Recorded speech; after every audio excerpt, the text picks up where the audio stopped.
Hello children, praise the Lord. Welcome to kids story time. ఈరోజు lesson కొరకు మీరు అందరు రెడీగా ఉన్నారు కదా చిల్డ్రన్?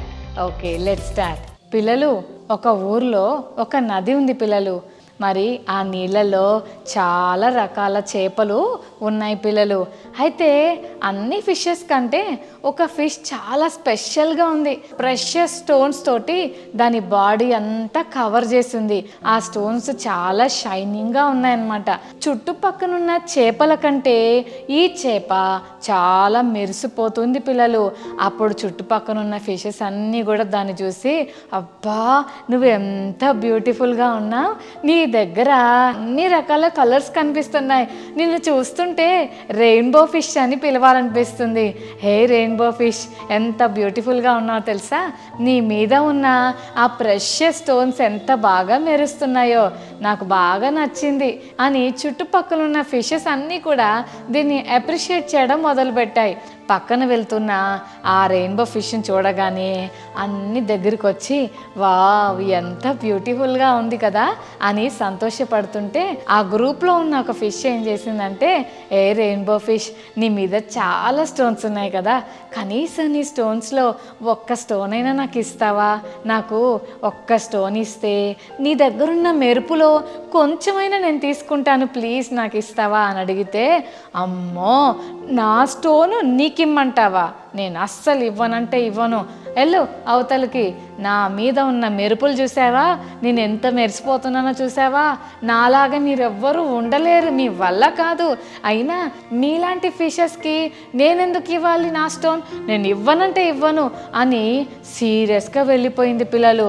పక్కనున్న ఫిషెస్ అన్నీ కూడా, అయ్యో నీకు ఇవ్వలేదా, సరేలే నేను కూడా అడుగుతాను, ట్రై చేస్తానని మరొక ఫిష్ అడిగింది. అప్పటిదాకా అన్ని ఫిషెస్ కలిసి రెయిన్బో ఫిష్ యొక్క అందాన్ని పొగుడుతూ ఉంటే, అలా అన్ని ఫిష్లను చూసుకుంటా, నా అందం అంటే ఏమనుకుంటున్నారో, మీకెవ్వరికి నాలాంటి అందం లేదు, నేను ఎంత బ్యూటిఫుల్గా ఉన్నానో, నాలాగా ఉండటం మీ వల్ల కాదు, ఏమనుకుంటున్నారో ఏమో అని ఈ ఫిష్ పక్కనున్న వాటన్నిటికీ చెప్తా ఉంది.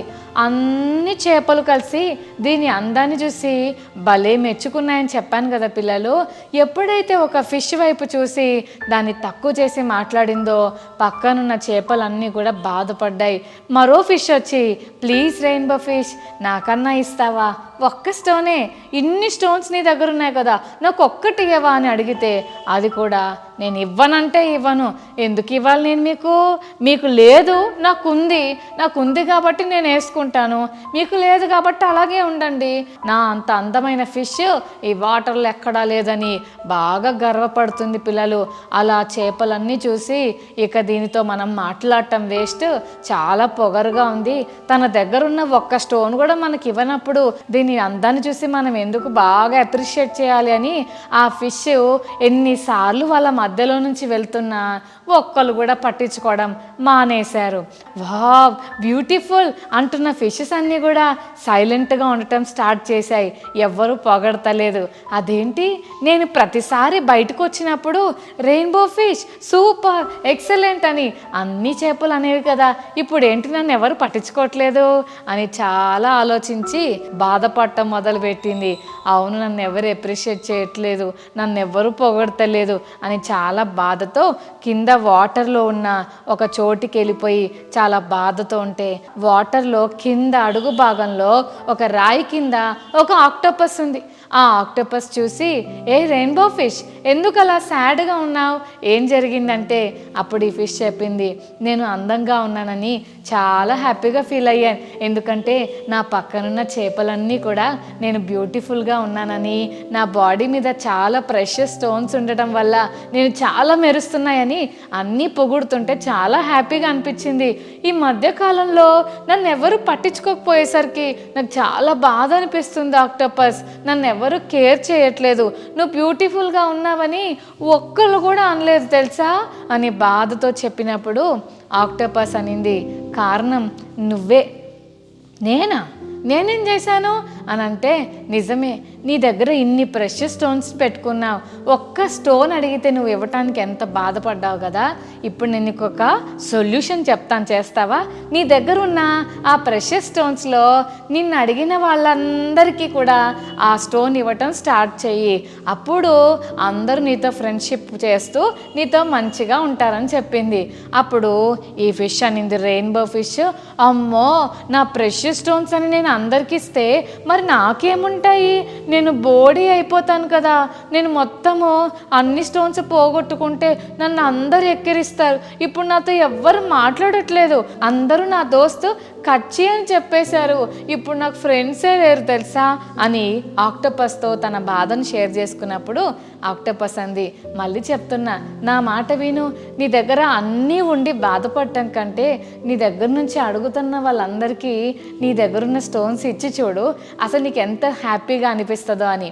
వెంటనే ఈ ఆక్టోపస్ మాటలు విన్న రెయిన్బో ఫిష్ ఓకే అని మెల్లగా బయటకు వచ్చింది. మళ్ళీ అన్ని ఫిషెస్ చుట్టూ తిరుగుతున్నాయి, ఏది కేర్ చేయట్లేదు, ముఖం తిప్పుకొని వెళ్ళిపోతూ ఉన్నాయి. రెయిన్బో ఫిష్ వెళ్తూ ఉంది, బ్యూటిఫుల్ ఫిష్, ఎవరు వినట్లేదు. అప్పుడు ఫస్ట్ టైం తనని ప్రెషస్ స్టోన్ అడిగిన ఫిష్ని పిలిచి, హే ఒకసారి ఇలారా, నా దగ్గర నుంచి ఒక స్టోన్ కావాలని అడిగావు కదా, నీకు ఇవ్వనా, ఇదిగో నా స్టోన్ తీసుకో అని చెప్పగానే, నువ్వా నాకు స్టోన్ ఇస్తున్నావా, నిజమేనా రెయిన్బో ఫిష్ అంటే? ఎస్, నేను నా దగ్గర అన్ని స్టోన్స్ దగ్గర పెట్టుకొని ఎవరితో ఫ్రెండ్షిప్ చేయకుండా ఉండడం కంటే నా దగ్గర ఉన్నవి ఇతరులతో షేర్ చేస్తే గొప్ప సంతోషం వస్తుందని నాకు ఆక్టోపస్ నేర్పించింది, అందుకని నా స్టోన్ మీకు ఇవ్వాలనుకుంటున్నాను, తీసుకో అనగానే, మరి నాకు ఇస్తావా అని మరొక ఫిష్ వచ్చింది. అలా అన్ని ఫిష్లు చుట్టూ చేరి రెయిన్బో ఫిష్లో ఉన్న స్టోన్స్ అన్నీ తీసుకున్నాయి పిల్లలు. అప్పుడు రెయిన్బో ఫిష్కి ఎంత సంతోషం అనిపించిందో తెలుసా. స్టోన్స్ పోయాయని బాధపడటం కంటే మంచి ఫ్రెండ్స్ తనకు వచ్చారని చాలా సంతోషపడింది రెయిన్బో ఫిష్. పిల్లలు, కొన్నిసార్లు మన దగ్గర ఉన్నవి ఇతరులకు ఇవ్వాలంటే అబ్బా మనకు అస్సలు మనసు రాదు కదా, మరి నీకు మొత్తం ఇచ్చేస్తే నాకేముంటుంది అని మనం త్వరపడి ఎవరికి ఇవ్వడానికి ఇష్టపడం. కానీ మీకు ఒక విషయం చెప్పనా, బైబిల్ గ్రంథంలో ఒక ఆంటీ ఉంది. ఆ ఆంటీ సారేపతు అని ఊర్లో ఉంటుంది పిల్లలు. ఈ ఆంటీకి హస్బెండ్ లేడు, ఒకటే బాబు ఉన్నాడు. ఆ బాబుకు మరి బాగా ఆకలేస్తుంది. అసలే దేశంలో చాలా కరువు ఉంది పిల్లలు. కరువు అంటే మీకు తెలుసా, అన్నం ఉండదు, పాల ప్యాకెట్లు ఉండవు, ఫ్రూట్స్ ఉండవు, చాక్లెట్స్ ఉండవు, ఏమి ఉండవు పిల్లలు. అందరూ ఆకలితో చచ్చిపోతున్నారు, చాలా ఇబ్బంది పడుతున్నారు. అలాంటి కష్టమైన పరిస్థితిలో ఏలియా అనే ఒక ప్రవక్త ఆ సారేపతు అనే ఊరిలోకి వచ్చాడు. దేవుడు చెప్పాడు, నువ్వు సారేపతు ఊరికి వెళ్ళు అని చెప్పాడు. అందుకని అక్కడికి వచ్చి అక్కడ ఒక చోట కూర్చున్నాడు. ఆ ప్రవక్త అలా కూర్చొని చూస్తుంటే సారేపతు ఊరిలో ఒక ఆంటీ ఉందని చెప్పాను కదా, ఈ ఆంటీ వాళ్ళ బాబుకు ఆకలేస్తుందని కొంచెం పిండి ఉంది కదా, రొట్టె చేద్దామని కట్టెలు ఏరుకోవడానికి బయటకు వచ్చింది. అప్పుడు ఈ ప్రవక్త ఏలియా అంకుల్ వెంటనే ఆంటీని పిలిచి, అమ్మా నీ దగ్గర ఏమైనా ఉందా, నాకు కొంచెం ఆకలేస్తుంది, ఏమన్నా తీసుకొచ్చి పెట్టు అని అడిగాడు పిల్లలు.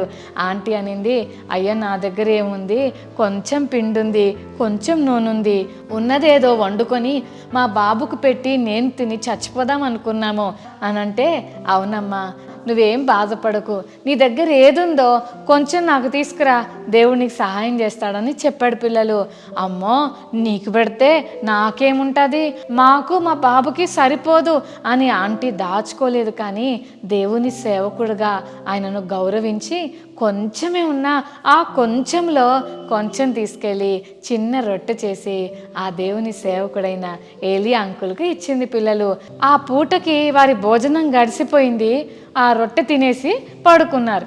పొద్దునయ్యాక ఇప్పుడు ఆకలేస్తుంది కదా పిల్లలు, ఏం తినాలి అర్థం కావట్లేదు, మళ్ళీ ఆకలేస్తుంది, ఇంట్లో ఏమీ లేవు, అసలే కరువు కాలము. వాళ్ళ మమ్మీ ఎందుకైనా మంచిది అసలు ఏమైనా కొంచెమైనా పిండి ఉందేమో చూద్దామని కిచెన్ రూమ్లోకి వెళ్ళి చూసేసరికి వావ్, ఆ పిండి గిన్నెలో పిండి ఉంది. అరే నూనె ఏమైనా ఉందా చూద్దామని చూస్తే నూనె జార్లో నూనె వచ్చేసింది. అరే దేవుడు ఎంత మిరాకిల్ చేశాడో, ఆగో అని గబగబా రొట్టె చేసుకుంది, నూనెతో రొట్టె కాల్చుకుంది. మళ్ళీ నెక్స్ట్ పూటకి మల్లెలు చూస్తే మళ్ళీ ఉంది. వావ్, ఎంత గొప్ప మిరాకిల్ దేవుడు చేశాడు కదా. ఒక్కరోజు కాదు, 2 రోజులు కాదు, కరువు కాలం అంతా కూడా దేవుడు ఆంటీని పోషించాడు. ఈ లెసన్ ద్వారా మనం ఏం నేర్చుకుంటున్నామంటే, మనకు లేని పరిస్థితుల్లో, మనకు కష్టమైన పరిస్థితుల్లో, ఒకవేళ మన దగ్గరున్నది వేరే వాళ్ళకి ఇస్తే అయిపోతుందేమో అని అనుకున్న పరిస్థితుల్లో కూడా ఇతరులకు మనం సహాయం చేస్తే దేవుడు మన జీవితాలను చాలా బ్లెస్ చేస్తాడు. ఆంటీ వాళ్ళు కొంచెమే పిండి, కొంచెమే నూనె ఉన్నప్పుడు ఆ ప్రవక్త అయిన ఏలియాకి తీసుకెళ్ళి ఇచ్చినప్పుడు దేవుడు ఆంటీ మనసు చూసి ఆంటీని బోల్డ్ అని బ్లెస్సింగ్స్ తోటి, అంటే కరువు కాలం అంతా కూడా దేవుడు ఆశ్చర్యమైన రీతిలో దేవుడు ఆంటీ వాళ్ళకి సహాయం చేశాడు. చెల్లి, తమ్ముడు, ఈ లెసన్ ద్వారా మనం ఏం నేర్చుకుంటున్నాం? మన దగ్గరే ఉంచుకుంటే మనం ఎవరికి సంతోషాన్ని ఇవ్వలేము. మన హృదయంలో ఉన్న సంతోషాన్ని ఎవరికి షేర్ చేయకపోతే అది మనకు బాధే. అందుకే మన దగ్గర ఏమున్నా అది ఇతరులకు పెడుతున్నప్పుడు దాని ద్వారా దేవుడు మనకు గొప్ప సంతోషం ఇస్తాడు. ఆ రెయిన్బో ఫిష్ తన దగ్గర ఉన్న ప్రెషియస్ స్టోన్స్ మిగిలిన ఫిషెస్కి ఇచ్చినప్పుడు ఎంత సంతోషం అనిపించిందో కదా. అలాగే సారేపోతూ ఆ ఊరిలో ఉన్న ఆ ఆంటీ తన దగ్గరున్న ఆ కొంచెం పిండి, ఆ కొంచెం నూనెతో రొట్టె చేసుకొని ఏలియా ప్రవక్తకి ఇచ్చినప్పుడు ఆ ఆంటీ కరువు కాలం అంతా పోషింపబడింది. ఎంత సంతోషంగా ఉండుండొచ్చో.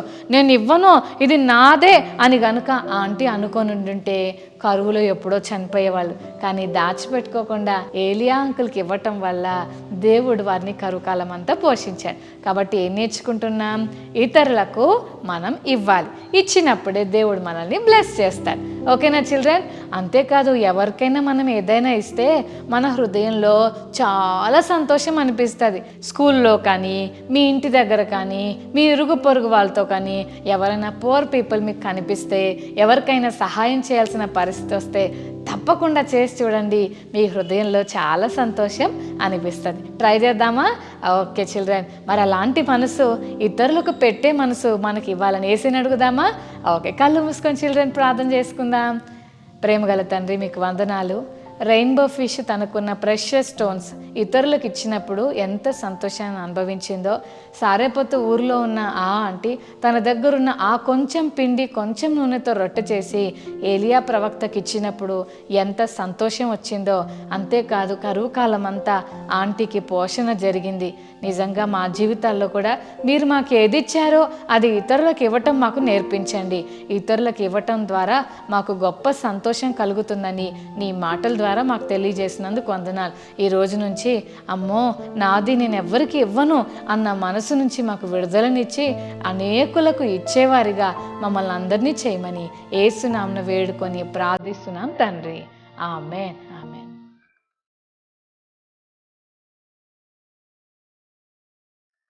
ఓకే చిల్డ్రన్, మరి ఈరోజు మెమరీ వర్స్ నేర్చుకుందామా? లూకా 6:38, లూక్ 6:38. ఇయ్యుడి అప్పుడు మీకు ఇయ్యబడును. మరొకసారి నేర్చుకుందామా? లూకా 6:38. ఇయ్యుడి అప్పుడు మీకు ఇయ్యబడును. Okay children, God bless you. Bye.